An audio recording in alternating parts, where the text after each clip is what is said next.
ವಿಧಾನಸಭೆಯಲ್ಲಿ ನಾಗಮೋಹನ್ ದಾಸ್ ವರದಿಗೆ ಅನುಮೋದನೆ ಸಿಕ್ಕಿದೆ.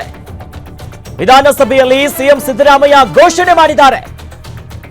ನಾಗಮೋಹನ್ ದಾಸ್ ವರದಿಯಿಂದ ಎಲ್ಲರಿಗೂ ನ್ಯಾಯ ಸಿಗಲಿದೆ ಅನ್ನೋದಾಗಿ.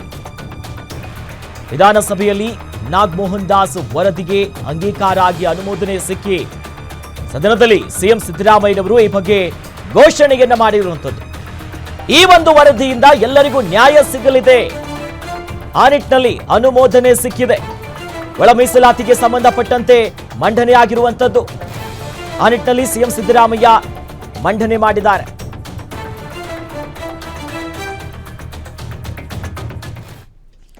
ಈ ಬಗ್ಗೆ ಹೆಚ್ಚಿನ ಡೀಟೇಲ್ಸ್ ನೀಡ್ತಾರೆ ನಮ್ಮ ಪೊಲಿಟಿಕಲ್ ಬ್ಯೂರೋ ಹೆಡ್ ಮಾರುತಿ ಪೌಗಡ ದೂರವಾಣಿ ಸಂಪರ್ಕದಲ್ಲಿ ಜಾಯ್ನ್ ಆಗಿದ್ದಾರೆ.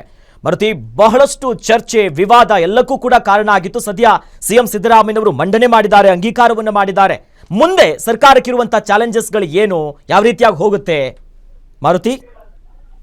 ಅಭಿಷೇಕ್, ಅಖಿಲೇಶ್ ನಿನ್ನೆ ತಡರಾತ್ರಿ ನಡೆದಂತಹ ಕ್ಯಾಬಿನೆಟ್ ಸಭೆಯಲ್ಲಿ ಸುದೀರ್ಘವಾಗಿ ಚರ್ಚೆ ಮಾಡಿದ ಬಳಿಕ ನಾಗಮೋಹನ್ ದಾಸ್ ಅವರ ವರದಿಯನ್ನ ಯಥಾವತ್ತು ಜಾರಿ ಮಾಡೋದಕ್ಕಿಂತಲೂ ಕೂಡ ಕೆಲವೊಂದಷ್ಟು ಬದಲಾವಣೆಗಳು ಆಗಬೇಕು ಅನ್ನುವಂತ ಒಂದು ಪಟ್ಟಣ ಸಿದ್ದರಾಮಯ್ಯ ನೇತೃತ್ವದ ಹಲವು ಸಚಿವರುಗಳು ಸಲಹೆಗಳನ್ನ ಕೊಟ್ಟಿದ್ರು. ಅದರಲ್ಲೂ KH ಮುನಿಯಪ್ಪ ಆಗಿರ್ಬೋದು, ಮಾದೇವಪ್ಪ ಅವರು ಆಗಿರ್ಬೋದು, ಪರಮೇಶ್ವರ್ ಸೇರಿದಂತೆ, ತಂಗಡಗಿ ಸೇರಿದಂತೆ ಈ ಒಳ ಮೀಸಲಾತಿ ವಿಚಾರಕ್ಕೆ ಸಂಬಂಧಪಟ್ಟಂತೆ ಯಾವ ಸಮುದಾಯಗಳು ಈ ಮೀಸಲಾತಿಗೆ ಸಂಬಂಧಪಟ್ಟಂತೆ ಬಹಳಷ್ಟು ದಿನಗಳಿಂದ ಹೋರಾಟವನ್ನ ಮಾಡ್ತಿದ್ವು, ಆ ಸಮುದಾಯಗಳಿಂದ ಹೆಚ್ಚು ಮೀಸಲಾತಿಯ ಒಂದು ಬೇಡಿಕೆ ಅವತ್ತು ಇತ್ತು, ಇವತ್ತು ಇದೆ, ಮುಂದೆನೂ ಕೂಡ ಇದ್ದೇ ಇರುತ್ತೆ. ಆದ್ರೆ ನಿನ್ನೆ ತಡರಾತ್ರಿ ನಡೆದಂತಹ ಸಭೆಯಲ್ಲಿ ಮುಖ್ಯಮಂತ್ರಿ ಸಿದ್ದರಾಮಯ್ಯ ಅವರು ಎಲ್ಲರ ಅಹವಾಲವನ್ನು, ಎಲ್ಲ ಅಭಿಪ್ರಾಯವನ್ನು ಸಂಗ್ರಹ ಮಾಡಿದ ಬಳಿಕ ಸಾಮಾಜಿಕ ನ್ಯಾಯದ ಅಡಿಯಲ್ಲಿ ಎಲ್ಲರಿಗೂ ಕೂಡ ಮೀಸಲಾತಿಯನ್ನ ಹಂಚಿಕೆ ಮಾಡಬೇಕು ಅನ್ನುವಂತಹ ಒಂದು ನಿರ್ಧಾರಕ್ಕೆ ಬಂದಿರುವಂತದ್ದು. ಇದರ ನಡುವೆನೂ ಕೂಡ ಅಲಮಾರಿ ಸೇರಿದಂತೆ ಹಲವು ಸಮುದಾಯಗಳಿಗೆ ಈ ಮೀಸಲಾತಿ ಅನ್ಯಾಯ ಆಗಿದೆ ಅನ್ನುವಂತ ಇದೆ. ಅದಾದ ಬಳಿಕ ಮುಖ್ಯಮಂತ್ರಿ ಸಿದ್ದರಾಮಯ್ಯ ಅವರು ಅಧಿವೇಶನ ನಡೀತಾ ಇರೋದ್ರಿಂದ ಒಂದು ಸಂದರ್ಭದಲ್ಲಿ ವಿಧಾನಸಭೆ ಮತ್ತು ಸದಸ್ಯರ ಗಮನಕ್ಕೆ ತರಬೇಕಾಗುತ್ತೆ. ಈ ಹಿನ್ನೆಲೆಯಲ್ಲೇ ನಿನ್ನೆ ಕ್ಯಾಬಿನೆಟ್ ಅಲ್ಲಿ ತೆಗೆದುಕೊಂಡಂತಹ ಆ ಮಹತ್ವದ ನಿರ್ಧಾರ ಹೊರಗಡೆ ಅದನ್ನ ಮಂಡನೆ ಮಾಡೋದರ ಮೂಲಕ ವಿಧಾನ ಹೊರತಂದಿರುವಂತದ್ದು. ಈಗ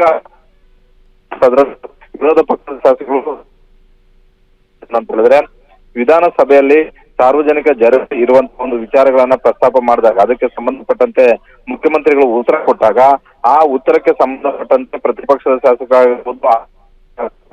ಯಾವುದಾದರೂ ಆ ಪ್ರಶ್ನೆಗಳನ್ನ ಅನುಮಾನಗಳನ್ನ ಬಗೆಹರಿಸುವಂತ ಒಂದು ಕೆಲಸ ಮೀಸಲಾತಿ ವಿಚಾರದಲ್ಲಿ ನಾವು ಕೂಡ ನಮ್ಮ ವಿಚಾರವನ್ನ ನಮ್ಮ ವಿಚಾರ ಹೇಳೋದಕ್ಕೆ